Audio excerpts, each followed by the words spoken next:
पहलगाम आतंकी हमले को 10 दिन हो चुके हैं। हमले के बाद भारत ने एक एक कर कई बड़े फैसले लिए हैं और साफ शब्दों में कहें तो भारत ने पाकिस्तान पर तगड़ा एक्शन लिया है। भारत ने पहले तो तुरंत डिप्लोमेटिक स्ट्राइक की, तो दूसरी तरफ डिजिटल स्ट्राइक का बड़ा कदम उठाया और इसी के बाद से पाकिस्तान खौफ में जी रहा है।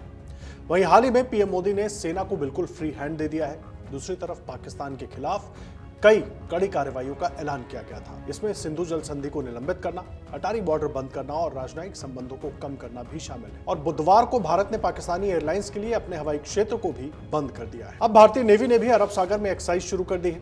आर्मी बॉर्डर पर एक्शन में है तो एयरफोर्स ने उत्तर प्रदेश के एक्सप्रेस वे से अपनी ताकत का प्रदर्शन कर सबको हैरान कर दिया है। एक्सप्रेसवे पर फाइटर जेट की लैंडिंग और टेक ऑफ का रिहर्सल सफलतापूर्वक कराया गया और कहीं ना कहीं यूपी में ये जो रिहर्सल हुआ उसने पाकिस्तान की नींदें उड़ा दी है। एयरफोर्स का ये युद्धाभ्यास ऐसे समय में हो रहा है जब सेना को अपनी शक्ति प्रदर्शित करनी है।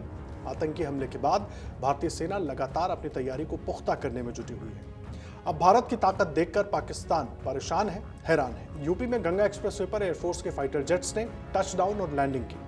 रिपोर्ट्स के माने तो यूपी के शाहजहांपुर में गंगा एक्सप्रेसवे पर 3.5 किलोमीटर के एरिया को एयर स्ट्रिप में बदल दिया गया है। सुबह 11 बजे से इस पर एक्सरसाइज जारी है। ये पहली बार होगा जब किसी एक्सप्रेसवे पर रात में टचडाउन और लैंडिंग की एक्सरसाइज भी हो रही है। गंगा एक्सप्रेसवे की 3.5 किलोमीटर लंबी हवाई पट्टी भारतीय सेना के फाइटर जेट्स की गड़गड़ाहट से गूंज उठी। राफेल, मिराज 2000 और जगुआर जैसे लड़ाकू विमान एक्सप्रेसवे के ऊपर आसमान में उड़ते हुए दिखाई दिए। यह अभ्यास देश में अपनी तरह का पहला नाइट मिलिट्री एयर शो है। खबरों की माने तो शाहजहांपुर में गंगा एक्सप्रेसवे पर बनाया गया ये एयर स्ट्रिप रणनीतिक तौर पर बहुत महत्वपूर्ण माना जा रहा है। यहां से पाकिस्तान और चीन दोनों सीमा पर फाइटर जेट्स को तुरंत पहुंचने में मदद मिल सकती है और इस तरह से गंगा एक्सप्रेसवे अब केवल सड़कों की ही नहीं, राष्ट्रीय सुरक्षा की भी रीढ़ बन चुका है। भारतीय वायुसेना के अभ्यास में 3 प्रमुख फाइटर जेट्स शामिल हैं। इसमें राफेल, मिराज 2000 और जगुआर है। अधिकारियों के मुताबिक लड़ाकू विमान यहां पूर्वाभ्यास भी कर सकेंगे। सुरक्षा के दृष्टिकोण से हवाई पट्टी के दोनों किनारों पर करीब 250 सीसीटीवी कैमरे लगाए गए हैं। उन्होंने बताया कि एयर शो को देखते हुए भारतीय वायुसेना ने हवाई पट्टी को अपने अधिकार क्षेत्र में ले लिया है। जिला प्रशासन से मिली जानकारी के अनुसार एयर शो का आयोजन दिन और रात दोनों समय किया जाएगा ताकि हवाई पट्टी पर रात में भी विमान उतारने की क्षमता का परीक्षण हो सके। मीडिया रिपोर्ट्स की माने तो गंगा एक्सप्रेसवे पर इस एयर शो में युद्ध और आपदा जैसी आकस्मिक स्थितियों की तैयारियों का ट्रायल किया जाएगा और इस एयर शो के जरिए परखा जाएगा कि हमारे एक्सप्रेसवे वैकल्पिक रनवे के तौर पर इस्तेमाल करने के लिए कितने तैयार हैं। इसमें भारतीय वायुसेना की त्वरित प्रतिक्रिया क्षमता और मल्टी डोमेन ऑपरेशन का भी प्रदर्शन होगा। इससे पता चलेगा कि देश की रक्षा तैयारियां कितनी मजबूत हैं। साथ ही गंगा एक्सप्रेसवे जैसे स्ट्रैटेजिक प्रोजेक्ट्स का इस्तेमाल ये सुनिश्चित करेगा कि भारत की सैन्य रणनीति और नागरिक सैन्य समन्वय कितनी पुख्ता है। वहीं एक्सप्रेसवे पर लैंडिंग और टेक ऑफ की क्षमता ये बताती है कि हमारी वायुसेना की तैयारियां कितनी मजबूत हैं। पहलगाम हमले के बाद भारत और पाकिस्तान के बीच तनाव को देखते हुए ये तैयारी दुश्मन को चेतावनी देने के लिए काफी है।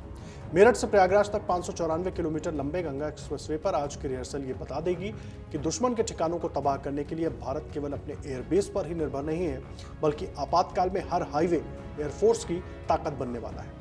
दूसरी तरफ भारत ने एक और बड़ा एक्शन लेते हुए शुक्रवार को पाकिस्तान के प्रधानमंत्री शहबाज शरीफ के आधिकारिक यूट्यूब चैनल को भी भारत में ब्लॉक कर दिया। चैनल पर अब यह संदेश दिख रहा है कि ये सामग्री राष्ट्रीय सुरक्षा या सार्वजनिक व्यवस्था से जुड़े सरकारी आदेश के कारण इस देश में उपलब्ध नहीं है।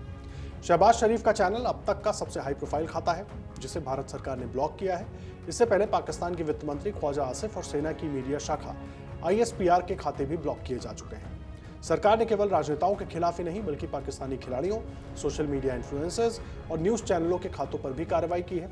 इसके अलावा गुलाम नबी मदनी, हकीकत टीवी और हकीकत टीवी 2.0 जैसे चैनल भी भारत में ब्लॉक कर दिए गए। साथ ही 30 अप्रैल को पाकिस्तानी अभिनेत्रियों हानिया आमिर और माहिरा खान के इंस्टाग्राम प्रोफाइल भी भारत में ब्लॉक कर दिए गए हैं। आपको बता दें कि जम्मू कश्मीर के पहलगाम में बीते मंगलवार को आतंकियों ने पर्यटकों पर अंधाधुंध गोलियां बरसाकर 26 लोगों की जान ले ली थी। सेना की वर्दी में आए दहशतगर्दों ने पहलगाम की बायसरन घाटी में पर्यटकों से पहले उनका धन पूछा, परिचय पत्र देखे और फिर हिंदू हो कहकर गोली मार दी। देख रहे हैं तो हमारे चैनल को सब्सक्राइब कर बेल आइकन दबाएं और फेसबुक पर देख रहे हैं तो हमारे पेज को लाइक करें।